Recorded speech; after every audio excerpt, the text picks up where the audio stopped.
I'm like, no. Oh, what happened? This and that. It's okay. We'll get to it throughout the show. No, jump in. I just want to know if I am a part of the, like, 4 beloved coworkers that you have at FS1. Yes. Yep. Okay. Chris Broussard, Joy Taylor, you want a list? Colin Cowherd, and one that will remain unnamed. That way everyone else can think it's them. Very clever. Very clever. You are on my list as well. But I do love Danielle Moore, as you know, just to remind you. Well, Bill Belichick. That's my wife, of course. Yeah, I get it. Bill Belichick has been asked numerous times throughout the season if he's planning on making a change at the quarterback position. And at today's press conference, he finally decided he is done answering that question. With this being the first practice of the week and you guys going through your meetings the last couple days, were you sticking with Cam at quarterback? Yeah. Mike, we're not answering that question every day. I've been through this for a month. How about if I let you know if we're going to make a change? That's not how it works, Bill, but I do appreciate the frustration with the question. It's a fair question. It's fair. It's not that, like, Cam has been playing at the level that this is out of bounds to ask. I've been on a hot streak on sports predictions, partially because LeBron and Mahomes keep winning everything, so that makes me I can pick with my heart and I just get to be right. I was so wrong about Cam this year. I thought the Patriots would be a contender with him. I thought he'd be awesome. With that said, my question is this: how awful must Stidham look in practice? Like, if Stidham, they're eliminated from the playoffs, Cam's not under contract, Stidham is, he's younger, Cam looks like he can't throw 9 yards. Like, is Stidham, what's Stidham doing in practice? How can he not possibly get a look at this point? It must be atrocious, because there's no other reason you wouldn't trot him out there, at least to give him some game experience.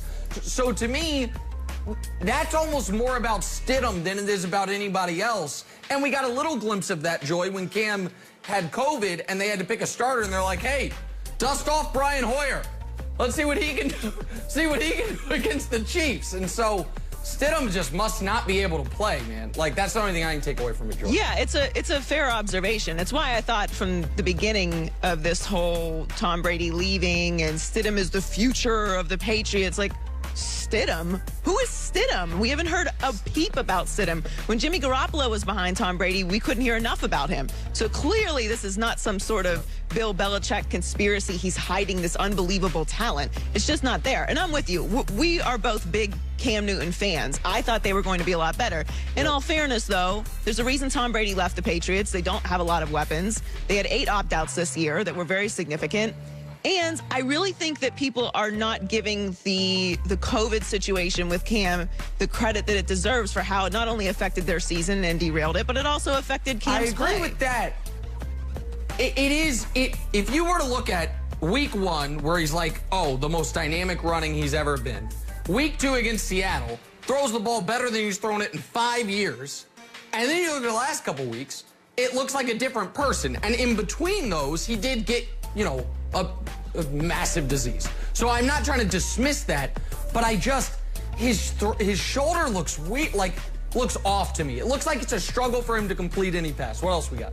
Yeah, I mean, he's clearly having trouble throwing the ball. I hope, because I am a Cam fan, he ends up somewhere next season. I don't think he's going to be with the Patriots. Me too. So Tony Dungy went up against plenty of amazing quarterbacks during his time as an NFL head coach, and he told our own Shannon Sharp on his Club Shay Shay podcast why he ranked Tom Brady 6th in his list of toughest quarterbacks he's ever faced. Let's listen. I'm never putting Tom Brady ahead of Peyton Manning. So the best he can be is 2. Those mobile quarterbacks. So that's who I put ahead of Tom. Aaron Rodgers, John Elway, Steve Young, guys who could move. Not to say Tom wasn't great. He is great, but that extra dimension meant something to me. So that's why I would only put him at 6. I love it so much. Well, Tom Brady responded with a picture, a very interesting picture, trying to be kind of like a petty clapback. He posted a picture of the Colts 2014 AFC finalist banner, which, Dungy wasn't there. To the naked eye would be really funny, right? Tony Dungy was not the coach at that time. Interestingly enough, his current coach, Bruce Arians, was the offensive coordinator and interim head coach in 2012 of the Colts. And that was the Deflategate year. So it's very strange. Well, so there's a lot to unpack here. First of all, Tony Dungy, and shout out to Shannon, Club Shay Shay. It's fabulous. Everyone Fabulous subscribes podcast. to too many podcasts. Unsubscribe to ones you haven't listened to in months. Subscribe to Club Shay Shay. It's outstanding. It's great. That's first of all. Second of all, I hate when we do this because guys like Tony Dungy don't ever want to say anything controversial. And even though he's an analyst, like, this is the problem. I shouldn't say problem, but one of the issues former coaches and players have. It's like, hey, give me your top 5 anything. And they list 14 people because they don't want to offend anyone. Tony Dungy makes a point there, which is, for me, defensively, as a coach, guys who I had to worry about their arms and their legs presented more problems, not that they're better. But Brady, I get the clapback, and I understand mocking the Colts. The idea is you guys hang banners for conference championship game appearances. That's embarrassing. But Dungy wasn't there. Now, what is nice for Brady, Joy, is that Dungy retired before he ever had to coach against Mahomes, or else Brady'd be 7th. So, like, 6th is good. Like, so good for him. No, you're totally right. Tony Dungy is one of the sweetest humans walking the planet. It's not his goal ever to be controversial, especially about quarterbacks. And he's totally right. Of course, he's not going to put anyone above Peyton Manning, as he shouldn't. And I'm sure that Tom understands that. I like that Tom is a little bit petty, being a petty person myself. I like to be very strategic with my petty, so it cuts, to the core. And with Tony Dungy not there, it's not as effective. I like that. Finally, Raheem Morris took over as the Falcons' interim head coach when Dan Quinn was fired after an 0-5 start. And team president Rich McKay is pleased with how he's performed so far. McKay said that Morris has earned the right to be considered for the permanent position going forward, and he will be interviewed for the job. Raheem Morris has gone 4-5 as the interim head coach. He did go 17-31 in 3 seasons as a head coach for the Bucs, but I actually feel like this is a good fit. Normally, interim head coaches, it really feels like a temporary situation. I like the way the Falcons have played since he's taken over. I like the way they've played since he's taken over. Also, again, I know there's a segment of the audience that's going to get very bothered by this, so if you're unable to have any type of nuanced conversation on race whatsoever, just put your fingers in your ears for 30 seconds. There's a problem in the NFL and pro sports in general with black coaches getting any opportunities. There is a massive problem with black coaches getting a second opportunity. Like, it is hard enough to get a chance, and then it is almost impossible to get a second chance. And even a guy, take Jim Caldwell, who got a second chance, succeeded, I would argue, at a second chance. People are like, 9-7, not good enough for the Lions. That's not the Lions standard, the Lions standard. And so I'm not arguing Raheem Morris did a great job his first time around. I don't think he did.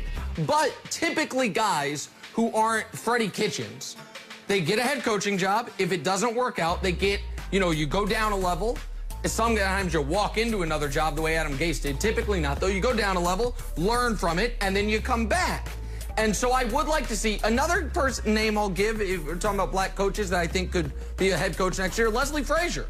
I think he's done a good job in Buffalo the last few years, and the Bills' defense gotten better the last few years. That's another guy who didn't succeed his first time around, and I mean, you got to blame him. Christian Ponder was his quarterback. I mean, come on, how can you not work with that talent? And you just wonder if he's going to get another chance. So I think Raheem Morris is an absolutely legitimate head coaching candidate.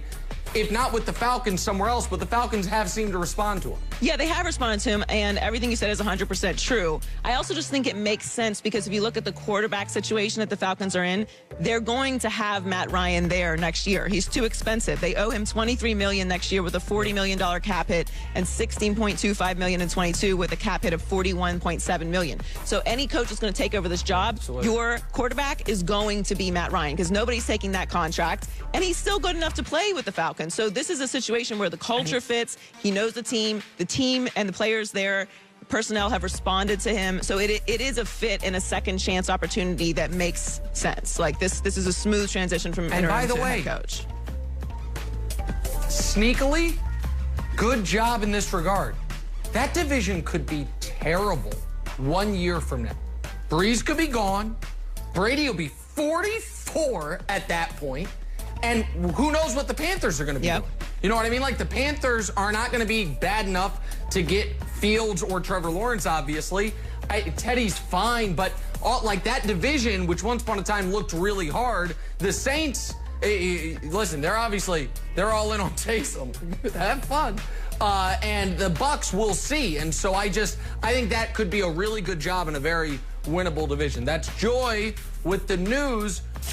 I love Chris Broussard. And thanks for I hope he's learned from what had to be his greatest professional embarrassment of his career last season. We'll find out.